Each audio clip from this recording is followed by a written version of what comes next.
The British government do not know what to do about the fermenting unrest that permeates our society.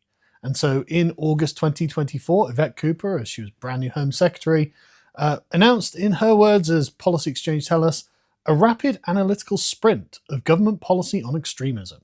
She said it would map and monitor extremist trends and understand the evidence about what works to underpin a new strategic approach for countering extremism from government. So, right, well, I mean, basically, that just assumes that all extremism is the same. All populist political concerns, I suppose you call them, or like ideological concerns, are just all equally as valid, and we should just consider them all as essentially something that can't change and will be with us forever, right? It's not that some people have a more valid claim to something than other people, and it's not that the current multicultural liberal order is suppressing just claims as well as unjust claims. It is that these are all the same, and every single person involved and who is making any of these complaints is in fact in the wrong, right? They are some kind of evil extremist, and their concerns are outside of the bounds of what the Labour government will countenance to solve. I mean, for example, two-tier policing, right? If you're concerned about two-tier policing, you are, according to this report, a right-wing extremist, because this is a right-wing extremist narrative. Now, you might think, hang on a second, I thought we were supposed to have one law for everyone that would be enforced without favour and impartially. That is the normal British and particularly English perspective on how law should work in this country. And that now renders everyone who adheres to that as part of a right-wing extremist narrative. I mean, this whole thing is just actually incredible, right? I haven't read the report yet because it's only been leaked today, or yesterday, but the reporting on it makes it sound absolutely bizarre, right?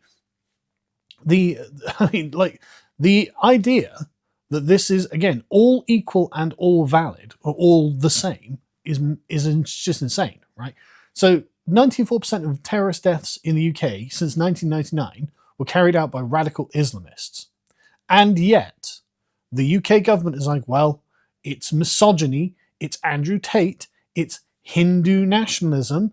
These are all things that we're going to treat as equal threats as Islamic extremism.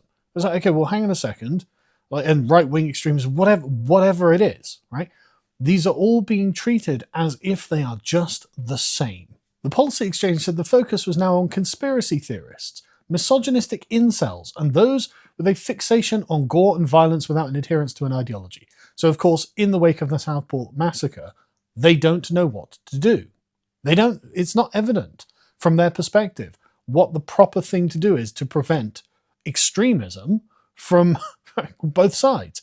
Like the populist nativist extremism is a response to mass immigration, and the mass immigration extremism is a response to them living in an alien environment that doesn't model the societies that they've come from.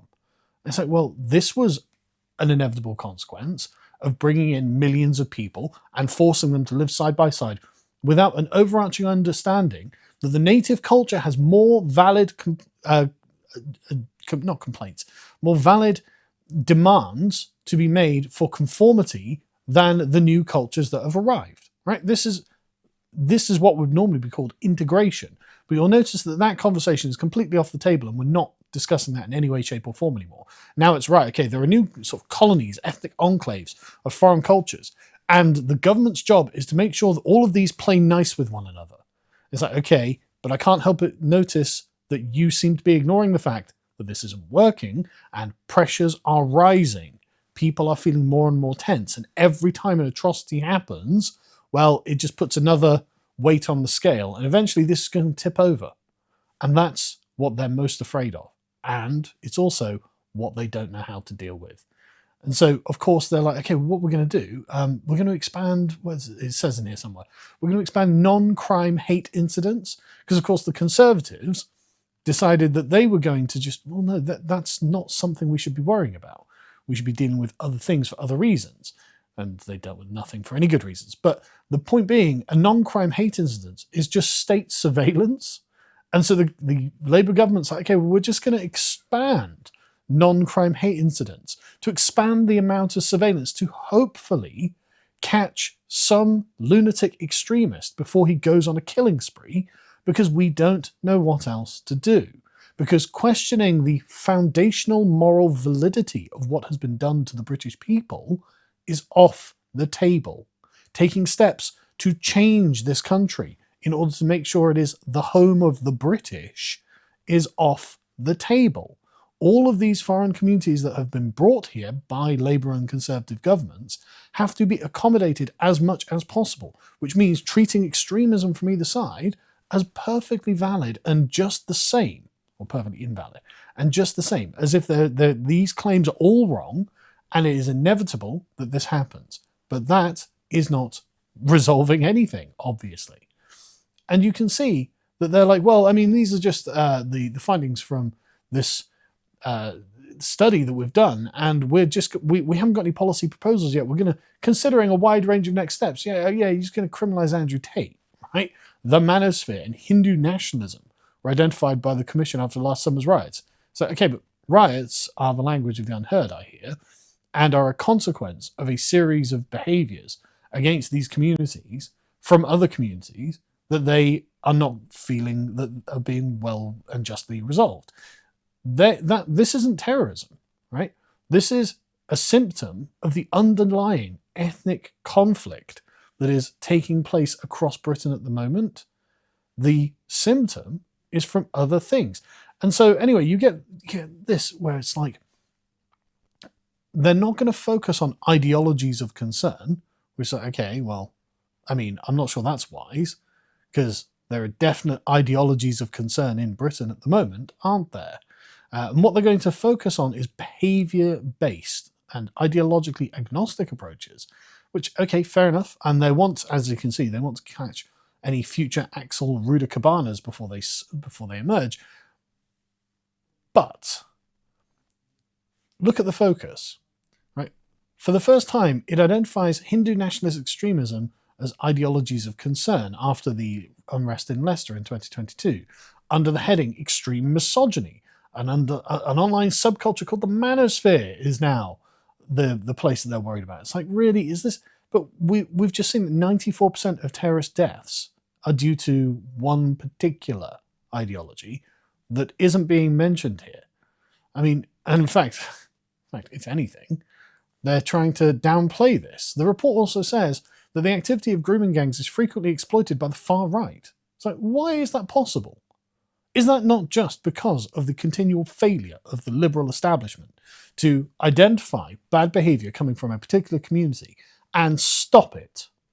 Like the predatory behaviour that is from one community on others, and it's not just the English community that has been suffering from this predatory behaviour. Well, why is it that that can be used by the far right and extremist ideologies? And why are they leaking into the mainstream? Well, it's because you're not dealing with them, because you've allowed this to proliferate. You've in fact played cover-up to try and make people not think negatively about one community against others. And I'm sorry, that's just not solving any of the problems. And that is you ratcheting up the pressure by kicking the can down the road to try not to have to deal with it and hope for some reason it just goes away on its own, which of course it's not going to do. The resentment, though, will keep building. Anyway, in a recommendation that will concern activists, the report calls for a creation of a dedicated national investigations capability to coordinate and take on protest and low-level extremism operations and investigations, and a digital national centre of excellence for monitoring and disruption of protest. So, their only solution is like, well, to manage this, we're going to need a maximally invasive police state, where the state is intruding on every aspect of a person's life because they may have downloaded terrorist material or something that isn't terrorist but is, I don't know, like something that makes us think they're going to engage in a behaviour that will eventually result in terrorism or something. And so it's like, okay, well, so I'm just going to be totally oppressed by the most aggressive nanny state in the world.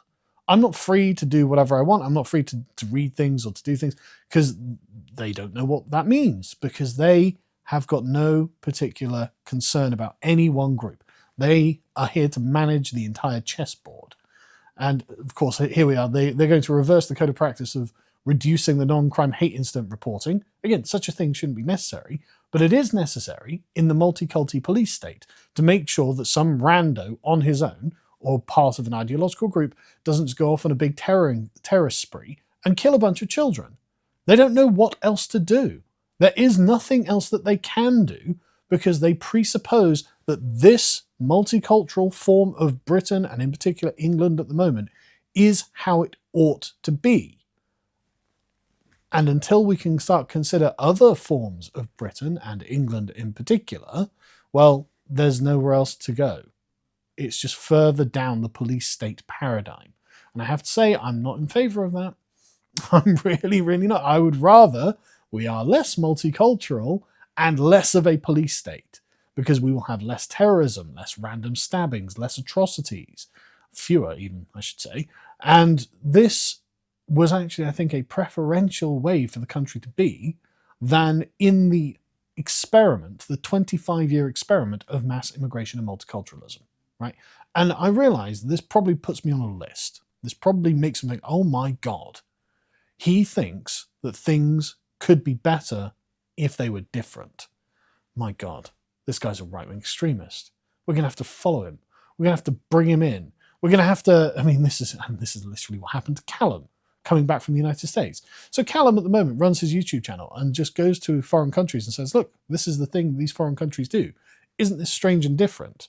And when he came back from the United States, he was arrested or detained by the terror police, had his devices and footage seized, and then had a 4-hour interrogation with them, with no lawyer, no right to remain silent, and no reason given, and this is all completely legal. How is this not a police state? I mean, will he get his things back? What has he done wrong? Why is he even suspect? Like, he goes to the United States, he's filming a video, like, riding horses or something. He keeps sending me pictures of himself on horseback. Like, I don't know what he's doing, but it's a very peculiar form of terrorism that Callum is being potentially engaged in, is all I'm saying. And so this whole paradigm, it seems to be reaching its worst end points. This is just preposterous. And so the authors of the report say many of these supposed other extremists simply do not meet the test of harming national security or safety. It's like, okay, well, why are they the problem then? Like, what is the need to focus on these people if they aren't threatening safety of people in the country, right? The government should certainly be alarmed by it and should tackle violence against women and other social harms, but they do not constitute extremism as defined up till now. Oh, good, I'm glad that we can define a whole new raft of things as extremism. Just this new approach risks swamping already stretched counter-extremism interveners and counter-terror police with tens, if not hundreds of thousands of new cases, making it more likely that dangerous people would be missed. Yeah, it's because, and again, they are concerned about the integrity of the multicultural project, not the actual immediate danger that comes from particular individuals or particular communities that have very different ways of looking at the world than we do. The fact that they can't recognize there is a moral legitimacy to some concerns, for example, concerns over two-tier policing, over other concerns, such as concerns that this is not an Islamic caliphate yet, is part of the problem. Right? This is all a part of the same problem. They think that they should be for everyone, when in fact they should be for Britain. Because believe it or not, and I realise this is going to be difficult for the British government to believe, they are the British government, not the government of all peoples in all times and all places. I mean, David Lammy was recently in the Sudan going, well, you know, we mustn't forget about the Sudan. It's like, why? Why would I care about Sudan? Why do you care about Sudan? Why are you there? Aren't you the Foreign Secretary of Britain? Like, shouldn't you be getting us trade deals or establishing like more secure, like more border security for us or something like that? I don't know. What is the Foreign Secretary's job to go around the world and go, yeah, so what, you know, we should be sending money to these people and these people and these people. I'm not sure that that's the case. But anyway, as you can see, the expansion of the remit here to ridiculous levels. It's like, right, so it's going to be Andrew Tate followers, it's going to be Indians, it's going to be people who don't like the fact that the government privileges some communities over others. These are all just as valid extremists as those people who blow things up in the name of a particular religious ideology, right? This is mental. They don't know what to do. That's the thing. They don't know what they're doing. They don't have a plan. They don't know what a plan could look like, because they have collectively, the Blairite establishment have collective, and this, of which of course the Conservatives and this Labour government are direct continuations of, they have created an environment that is a tinderbox, and they are worried about widespread ethnic conflict.